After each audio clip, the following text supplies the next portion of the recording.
Shalom la gente, que abuelos bendigan el nombre de Yeshua. Para el día de hoy vamos a estudiar Hechos capítulo 12.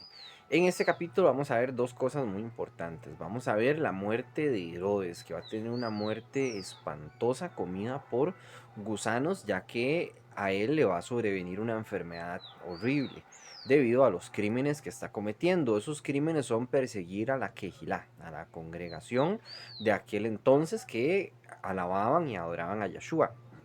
Otro evento importante que vamos a ver es como Shimón Kefa, mal llamado Pedro, es encarcelado. Y hay un intento de asesinato por parte de Herodes contra Kefa. Yahweh va a rescatar a Kefa, lo va a sacar de la cárcel con un malaj, con un ángel. Y después, así, aparte de los demás crímenes que se le van a sumar a Herodes, Herodes va a morir horriblemente. Algo muy importante, antes de comenzar a estudiar este texto, hay que entender de que habían varios Herodes. Herodes es un título, como decir un César, pero también es un nombre. Y a sus hijos se les nombraba por el mismo nombre o título. Herodes en hebreo se dice Ordos, el rey Ordos, que gobernaba Israel y eran reyes marionetas. Estos reyes los puso Roma, por cierto, para que ellos fueran, como decir, el rey de Israel, pero a la vez no, o sea, a la vez lo que hacían era obedecer a Roma realmente. Y Ordos en su etimología significa dragón rojo. Dragón rojo es Satanás, tal cual, ¿verdad? La serpiente. Pero este Herodes es muy curioso que tengan este nombre y que todos los Herodes han sido malos. A su manera y a su forma, todos han sido malos. Si lo buscamos en otra etimología, vamos a ver que la palabra Herodes significa héroe del canto, pero Herodes. En cambio, la palabra correcta es Ordos, que Ordos sí significa dragón de fuego. Hay una confusión ahí, no sé cómo llamarle, si será histórica o lingüística, pero bueno, se ve ese aspecto. Algunos historiadores discuten cuál Herodes fue, si fue Herodes el Grande o Herodes Agripa I. No se sabe. Francamente, el texto aquí en Hechos 12 lo que nos dice es que fue Herodes y punto. No nos dice cuál Herodes fue y en qué época gobernó o cómo gobernó o qué hizo. Simplemente se le nombra. Y algunas personas dicen que la Biblia se equivocó al registrarlo así porque Flavio Josefo registró que fue Herodes el Grande el que murió de esta manera y no Herodes Agripa I, del cual están hablando en este momento bíblico. Vamos a comenzar en el 1, dice así: fue alrededor de este tiempo que el rey Herodes comenzó a arrestar y a perseguir a ciertos miembros de la asamblea mesiánica, ponen aquí, o de la Quejilá, dice en otros textos. Dicen el 2, y le dio muerte por la espada a Jacob, el hermano de Johanán. Ok, tenemos Johanán, que es el que escribió Apocalipsis, o el que va a escribir Apocalipsis. En esta época bíblica todavía no lo ha hecho. Y dice que le dio muerte a Jacob, que ya era hermano de este Johanán, y murió a espada, que fue algo muy lamentable. No solo a él, sino a varias personas. Herodes ya venía persiguiendo a varios y los venía pues matando por adorar a Yahshua, dicen el 3. Cuando Herodes vio cuánto esto complacía a los yahudí, no creyentes en Yahshua, claro, complacía a los judíos no creyentes, procedió también a arrestar a Kefa. Fue durante los días de Matzá. Ok, tenemos que estaban celebrando Matzá, que es la fiesta de los panes sin levadura, que ustedes como saben, Matzá comienza con Pesach primero, van pegadas, son fiestas que van pegadas, pero son diferentes, ambas son distintas. Está el primer día de Pesach y después los 7 días de Matzot. Entonces la gente a veces asocia Matzá con Pesach como si fuera una sola fiesta, pero no es así, ¿verdad? Son dos fiestas separadas.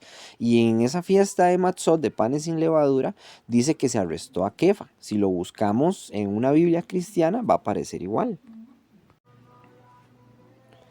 Es innegable que en esta época bíblica el plan de Herodes era matar a Kefa. Y lo atrapó prácticamente en la misma fiesta en la que atrapó a Yahshua, que fue en la fiesta de Pesach.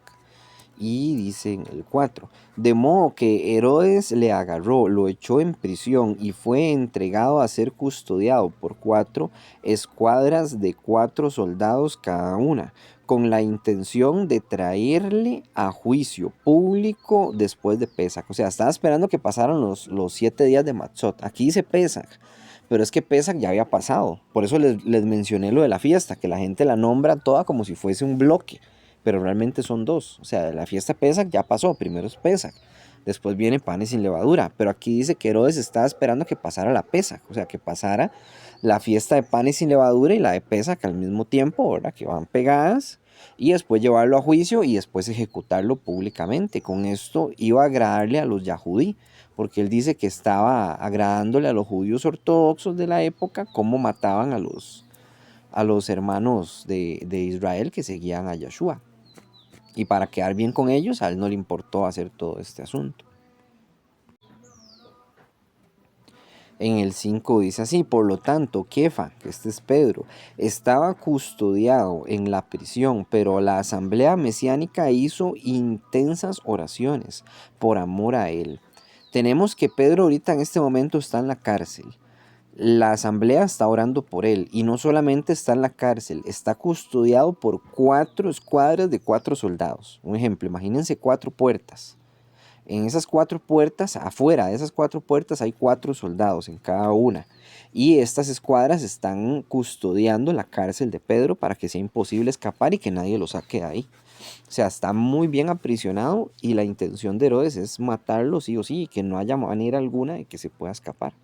Podrán sobornar tal vez, digamos, a los primeros guardas, pero podrán sobornar a los siguientes y a la otra fila y a la otra fila, sabiendo que sus vidas corren peligro, porque si un soldado deja escapar a un rehén, el precio por dejarlo escapar es la muerte. Entonces ellos no van a dejarlo escapar, ¿verdad? No, jamás. No están custodiando a cualquier tipo de rehén, sino a la cabeza de la asamblea, a la quejilá de aquel entonces, que era Kefa, que él era la cabeza. Eso sí es cierto, en eso sí tiene razón la Iglesia Católica, que él era la cabeza, no que fue el primer papa, pero sí que era la cabeza. Dice en el 6, bueno, la cabeza era Yeshua, claro está, pero la cabeza entre ellos, por supuesto, entre los 12 discípulos. Dice en el 6, la noche antes de que Herodes le llevara a juicio, Kefa estaba durmiendo entre 2 soldados. Imagínense, él estaba durmiendo y habían 2 soldados de cada lado. Estaba atado con 2 cadenas y habían guardas en la puerta manteniendo la custodia de la prisión. O sea, era imposible escapar de ahí. Dice en el 7, de repente el malaj de Yahweh se paró allí y una luz resplandeció en la celda. Tocó a Kefa en el costado y le despertó diciendo: apúrate, levántate. Y las cadenas se cayeron de sus manos. Ve, aquí tenemos varias cosas. Tenemos que dice que el malaj de Yahweh es Yeshua, siempre. Pero aquí me atrevo a decir que no. Aquí me atrevo a decir que no es Yeshua este malaj, o tal vez sí, pero no pareciera. O sea, siento como que no es, ¿verdad? Que era un malaj más. No se nos dice el nombre del malaj, ni cuál malaj era. No se nos especifica que fuera Yeshua, pero siempre el malaj de Yahweh es Yeshua, siempre. Bueno, aquí no sé, la verdad. Después dice, una luz resplandeció en la celda, lo mismo que vio Pablo en el desierto. Recuerdan que él vio una luz resplandeciente que lo cegó. Aquí tenemos que sucedió lo mismo. Dice, tocó a Kefa en el costado. En el costado me hace recordar cuando Yeshua lo atravesaron con la lanza en el costado. Y también me hace recordar a Adán, que a través de su costado, de su costilla, nació Java, ¿verdad? Nació Eva. Se le dio un cuerpo físico a Eva. Esto es muy curioso. O sea, siento que tiene un simbolismo que a mí tal vez se me está escapando. O sea, algo quiere decir con que tocara Kefa en el costado. El costado representa algo, bíblicamente hablando. ¿Qué representa? Pues no sé, francamente no sé. Vamos a continuar diciendo. Y le dijo el ángel, diciendo, apúrate, levántate. Y las cadenas se le cayeron de las manos. Eso puede tener también un simbolismo, el hecho de que se caigan las cadenas, ¿verdad? Todo ese simbolismo de la cadena y el pecado y la opresión y la celda. Bueno, aquí está quedando libre Kefa. Dice en el 8, el malaj le dijo, ponte la ropa y las sandalias, échate tu capa por encima y sígueme. Ve, aquí tenemos que se le dice, póngase la ropa, probablemente lo tenían desnudo o con poca ropa. Dice, póngase las sandalias, échese su capa. Aquí no hay capa aquí, lo que hay es un talit. O sea, póngase su talit encima, que eso es una capa. O sea, un talit es o un manto o una capa. con unas borlas en las puntas. Ustedes saben que es un talit. Ustedes me han visto a mí en los videos que yo aparezco con un talit siempre o casi siempre en todos los videos, ¿verdad? Y ese talit tiene las borlas y tiene un hilo azul en el costado. Este hilo azul representa los mandamientos. Entonces así fue como él se puso su talit y salió. En el 9 dice así: saliendo Kefa le siguió, pero no se daba cuenta si lo que estaba sucediendo era real, si no pensó que estaba viendo una visión. O sea, según Kefa, él estaba en una visión o estaba dormido o era un sueño, que el ángel lo estaba rescatando. Seguramente él pensaba que ya era el fin para él, que ya en ese momento iba a morir. Pero no, realmente todo estaba sucediendo. El ángel lo tomó de la mano y lo sacó de ahí. Dice en el 10: cuando pasaron la primera guardia y la segunda, llegaron al portón de hierro que daba a la ciudad. Este se abrió por sí solo para ellos y salieron. Avanzaron el tramo de una calle y de repente el malach le dejó. Ok, el malach desapareció. Vea que no hacen más mención del malach, ni el nombre del malach, ni nada por el estilo. No sabemos cuál malaj era. Pero sí tenemos que cuando pasaron por todas las guardias, Kefa pues logró salir, ¿verdad? Y nadie lo vio, porque así Yahweh lo quiso. Simplemente no lo vieron, todo el mundo estaba dormido o estaba viendo para otro lado. El portón de hierro grande que estaba ahí se abrió por sí solo, les abrió paso y ellos salieron ambos. Y todo esto fue un milagro. Dice en el 11: entonces Kefa volvió en sí y dijo: ahora sé que verdaderamente Yahweh envió a su malaj para rescatarme del poder de Herodes y de todo lo que ansiaban los Yahudí, que era lo que ansiaban matarlo, y el poder de Herodes, que era lo mismo, ¿verdad? Llevarlo a un juicio falso y juzgarlo. En el 12, y dándose cuenta de lo que había sucedido, fue a la casa de Miriam, la madre de Johanán, apodado Marcos, donde se había reunido mucha gente para orar. Todos estaban orando por él, y Yahweh les va a dar un gran milagro, que era que apareciera Kefa en la puerta. Ellos estaban orando por Kefa, porque fuera libre, y así fue. Yahweh los escuchó. Dice en el 13: llamó golpeando el portón de afuera, y una sirvienta llamada Roda vino a responder. Ella reconoció la voz de Kefa y estaba tan feliz que corrió hacia adentro sin abrir la puerta y anunció que Kefa estaba parado afuera. Y le dijeron: estás fuera de sí. Pero ella insistió que era verdad, de modo que dijeron: es su malaj. O sea, es un malaj el que está afuera, no debe ser Kefa. Y no le creyeron a la muchacha. La muchacha se puso tan feliz de escuchar a Kefa que en vez de abrirle la puerta, lo que hizo fue ir a contarle a todos la buena noticia. Ahora, una acción pues un poco chistosa, se puede decir, pero muy bonito también.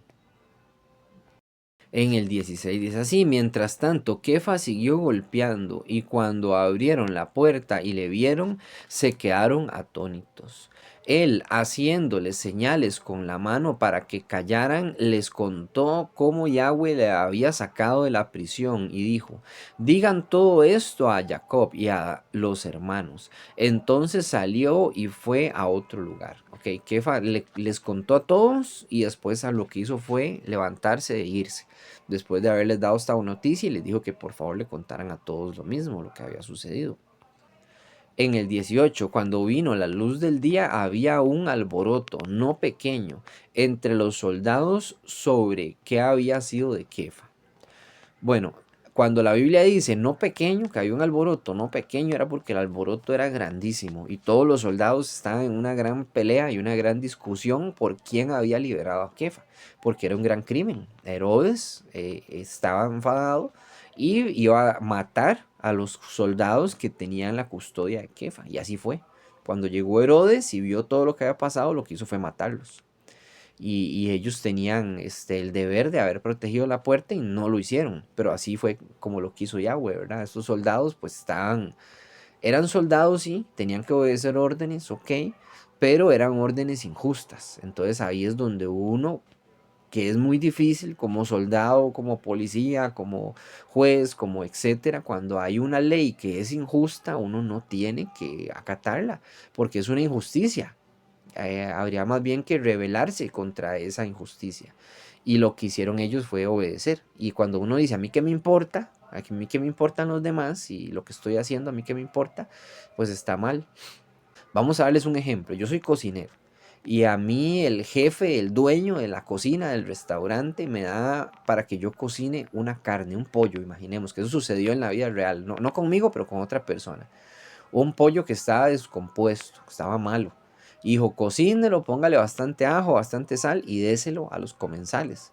Este cocinero, que no era yo, bendito sea Yahweh, pues yo no lo hubiera hecho de todas formas, pero este cocinero se lo dio a un comensal y ese comensal se murió, se intoxicó y se murió. Eso sucedió aquí en Costa Rica, me lo contaron a mí, fue una historia que me contaron. Y entonces la persona se murió porque le dio un pollo pues descompuesto, ¿verdad? Y la otra persona también de tonta, bueno, pobrecito también, se lo comió. Ahí donde uno tiene que tener sabiduría y decir, si esto está malo, pues no me lo como, lo boto y me enojo y reclamo. Pero aquí en Costa Rica hay una muy baja cultura culinaria.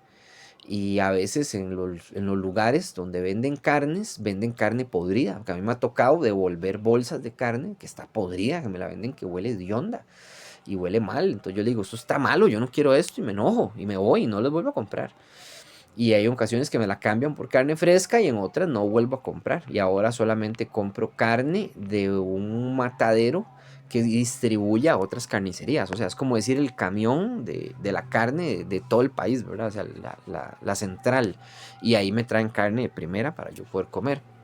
Pero bueno, ese es otro punto. Ahora, la cosa es, si la persona, el cocinero, le da una carne podrida y lo obligan a hacer eso, el deber del cocinero es no hacerlo, botar esa carne o renunciar. O aunque sea en silencio, decir, sí, sí, yo lo hago y botarla sin que el dueño se dé cuenta. Que eso es lo que hacían algunas personas en la cocina donde yo trabajaba. Si había algo malo, simplemente no le decían al dueño ni le decían al chef, digamos, que fuera una persona pues sin conocimientos, que no quisiera hacer bien las cosas y lo que hacía era botarlo. Así se dan muchos casos. Hay, qué sé yo, una empresa que lo hace a usted firmar un papel que puede poner en peligro la vida de otras personas o que es algo ilegal, como pasó con las vacunas de COVID, que era algo ilegal. Entonces, sí, lo que tenían que hacer los médicos es decir, yo no trabajo y me voy y renunciamos todos juntos y así no se hubiera dado el caso de las vacunas de COVID. Pero se dio porque la gente no le importó. Cada quien dijo, a mí qué me importa, mientras me paguen. Y eso fue lo que sucedió con estos soldados también, ¿verdad? Los soldados tenían que decir, esto es injusto, yo no lo voy a hacer. Y apartarse, y que queden nada más los malos, ¿verdad? Haciendo el mal, pero uno apartarse o hacer justicia. Pero bueno, eso es otro tema. Aquí va a pasar que ellos van a morir y lo vamos a ver. Dice en el 19, Herodes hizo que buscaran cuidadosamente, pero no tuvieron éxito en encontrarle. Así que después de interrogar a los guardas, ordenó que fueran ejecutados. Entonces Herodes se fue de Yahudá a Cesarea y pasó un tiempo allá. O sea, Herodes se fue de Jerusalén, en pocas palabras, ¿verdad? De lo que es Judá, de todos los territorios de Judá, y se fue a Cesarea y pasó un tiempo ahí. Aquí se nos dice que Herodes buscó cuidadosamente a ver si lo encontraba para cumplir con la promesa de él de ejecutarlo, pero no lo encontró, no tuvo éxito y debido a eso pues se fue, simplemente tal vez recibió presión de los judíos ortodoxos y demás, pero por más que lo buscó no lo encontró. Y Kefa se fue también, no sabemos a dónde está Kefa en este momento, pero está escondido también, ¿verdad? Para que no lo puedan encontrar. Dice en el 20, Herodes estaba muy furioso con la gente de Sor y de Sidón, de modo que se reunieron y pidieron audiencia con él. Después de asegurarse que Blasto, el jefe de los eunucos del rey, diera su aprobación, pidieron shalom, porque ellos dependían de las tierras del rey para su provisión de alimentos.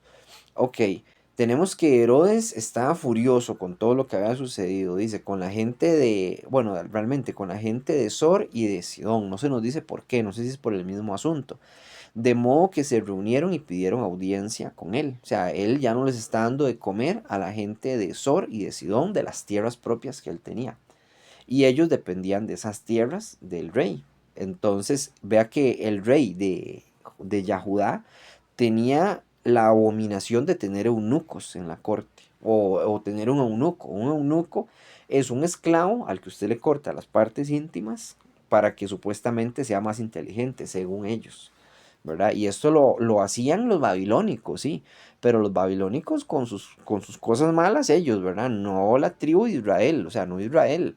Pero Herodes, sí, en su gran blasfemia, en su gran maldad, también tenía eunucos. Este eunuco, que se llamaba Blasto, era como el jefe de las provisiones o el tesorero de este hombre.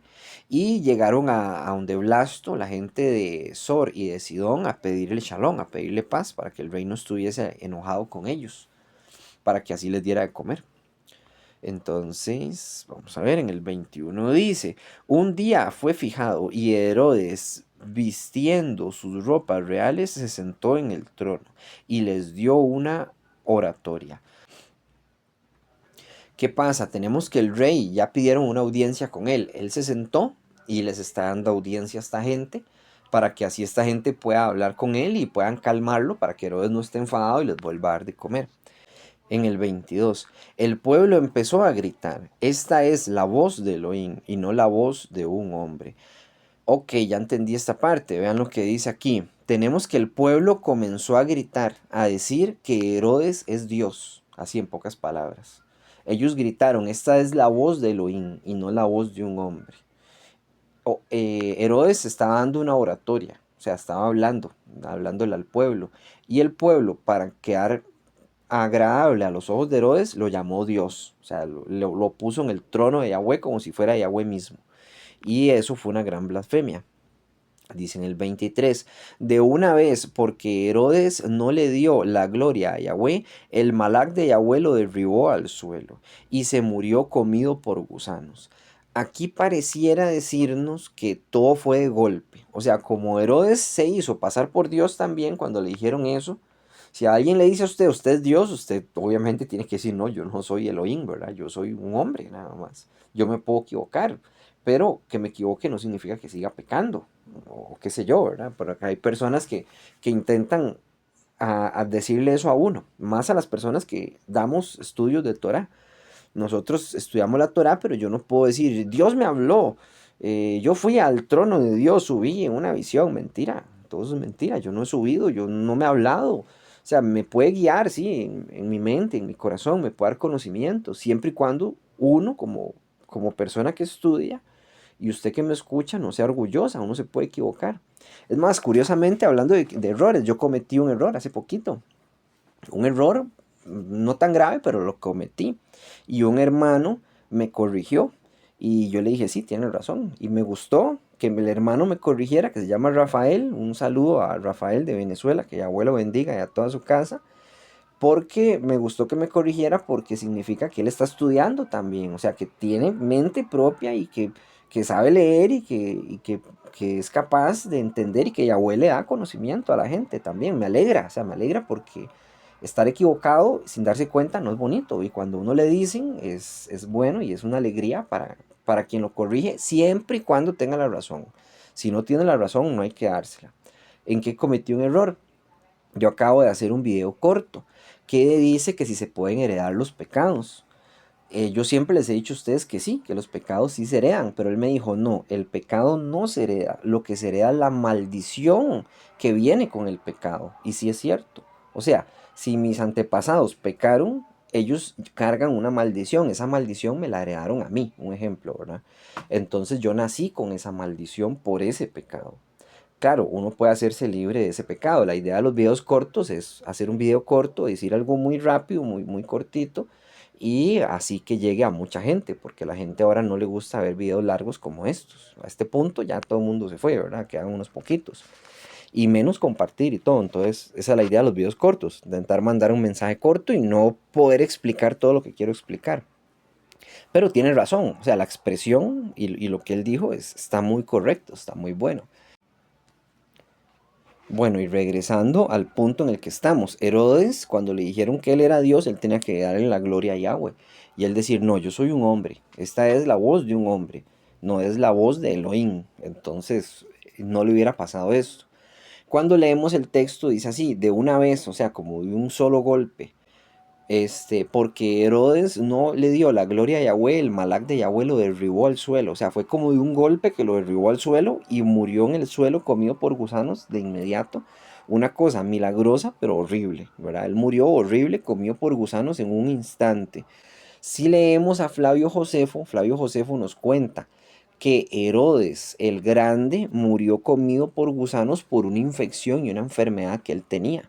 Y se puso la carne de él muy hedionda y bueno, la historia es muy larga y no la vamos a leer. En esta época, el Herodes que estamos leyendo es Herodes Agripa I. ¿Por qué lo ubican en esta época? Porque todos estos acontecimientos sucedieron después de la muerte de Herodes, ¿verdad? La asamblea mesiánica, bueno, le llamamos asamblea mesiánica, pero es la quejilá de Israel, punto, eso es todo, ¿verdad? Le decimos mesiánica para que se entienda que son la Israel que sigue al Mesías. Entonces, todo eso se dio en otra época, en la época de Herodes Agripa I.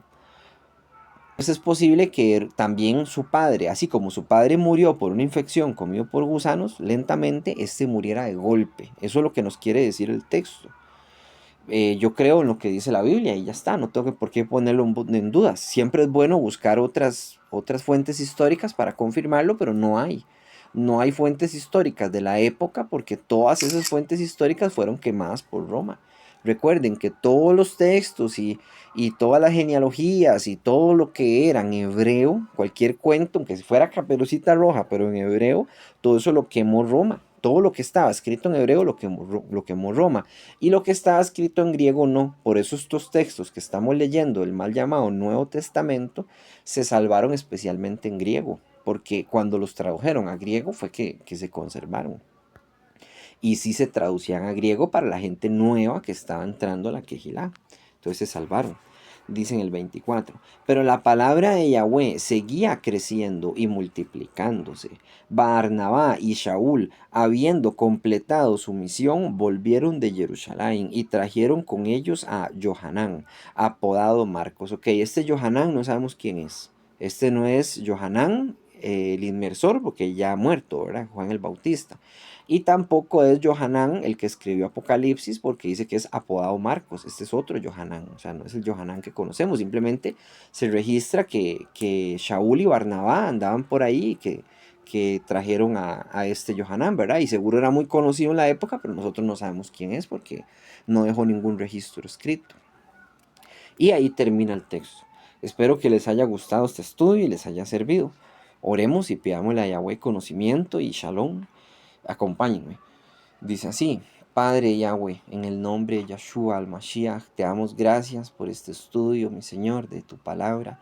Ayúdanos a entender más, que no se nos escapen detalles, mi Señor, de tu palabra y poder hacer tus mandamientos como a ti te agrade, mi Elohim, no como nosotros queramos. Que si conocemos algo, que estamos equivocados, podamos también dar vuelta atrás, mi Señor, y ya no cometer más ese error. En el nombre de Yahshua te pedimos tener gran conocimiento, mi Elohim, para que lo que enseñemos sea puro, sea tu palabra pura y no ego de nuestros corazones. Te pedimos shalom y alegría también para nuestra familia, para nosotros y salud también para nuestros padres, nuestras madres, para nuestros hijos, para los que tienen hijos y nuestros hermanos, mi Elohim, que se acerquen a tu Torah y para la Kehilá por amor a la verdad. Te pido por la Israel dispersa por todo el mundo y la Israel de Oriente Medio que está pasando guerras muy tremendas, mi Elohim, que los protejas en el nombre de Yahshua. Amén. Gracias por todo, mi Elohim. Amén. Bueno, ahora los voy a dejar con una canción. Esta canción se llama La Última Copa. Habla sobre las personas que se ahogan en el alcohol. Y espero que les guste. Es una canción tal vez un poquito polémica, pero bueno, considero que es buena y habla sobre un tema que hay que tocar. Yo pienso que el alcohol en exceso es malo, que una copa tal vez no haga tan mal, ¿verdad? Como si una copa de vino o en Pesach. Yo realmente no tomo y le recomiendo a la gente no tomar mejor.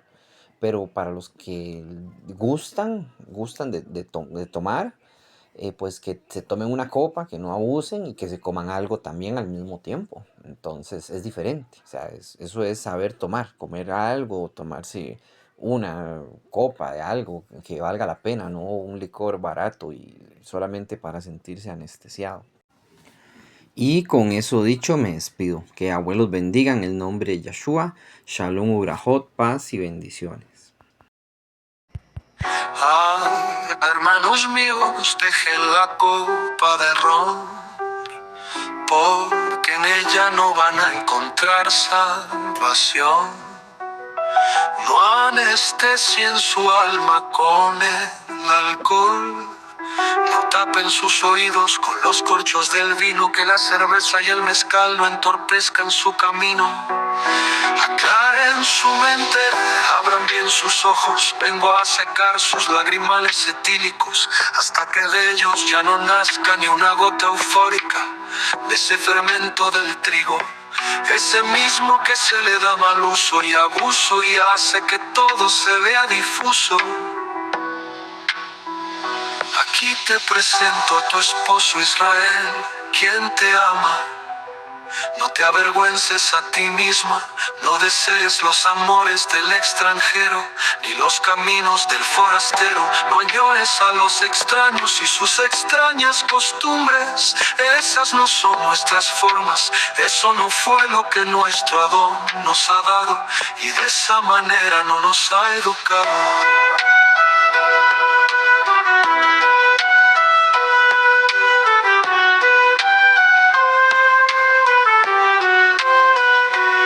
Nos ha buscado incansablemente. ¿Acaso el vapor etílico no te deja ver, hermano mío? Pretendes encontrarlo al fondo del vaso, en el último de tus fétidos suspiros de Jerez. ¿Eres diligente para cruzar un mar de whisky y sentirte valiente? O mejor aún, cuando tu corazón sarroso y profundo como un pozo se detenga y por fin se abstenga cuando menos le convenga, y se caiga de tu boca ese cigarrillo que fumas tan nerviosamente, del que saboreas ansiosamente y comprabas afectuosamente. La próxima hora puede ser, el próximo día tal vez, mejor, el próximo año quizás. Abotarás, vomitarás y desharás el anís que has tragado sin más. Nuestro amado nos ha dado la grosura de la tierra, ha bañado tus pies con leche de oveja. El trigo ha estado presente en la mesa, ha endulzado tus mañanas con miel de su colmena. Las nubes del cielo han destilado lo mejor de sí para dártelo a ti. Y si en tu corazón dices, hermano mío, las palabras se las lleva el viento, entonces no escuches lo que digo por un momento, pero sí mira todo lo que ha hecho por ti con tanto portento. Las estrellas cuentan tu historia, hermano mío Israel. Los animales dan su vida para darte abrigo, los árboles existen para dar su producto, mi amigo, y sus hijos viven solo, alimentan a los tuyos, todos hemos sido testigos. Aquí te presento a tu esposo Israel, quien te ama. No te avergüences a ti misma, no desees los amores del extranjero, ni los caminos del forastero. No añores a los extraños y sus extrañas costumbres. Esas no son nuestras formas, eso no fue lo que nuestro Adón nos ha dado, y de esa manera no nos ha educado.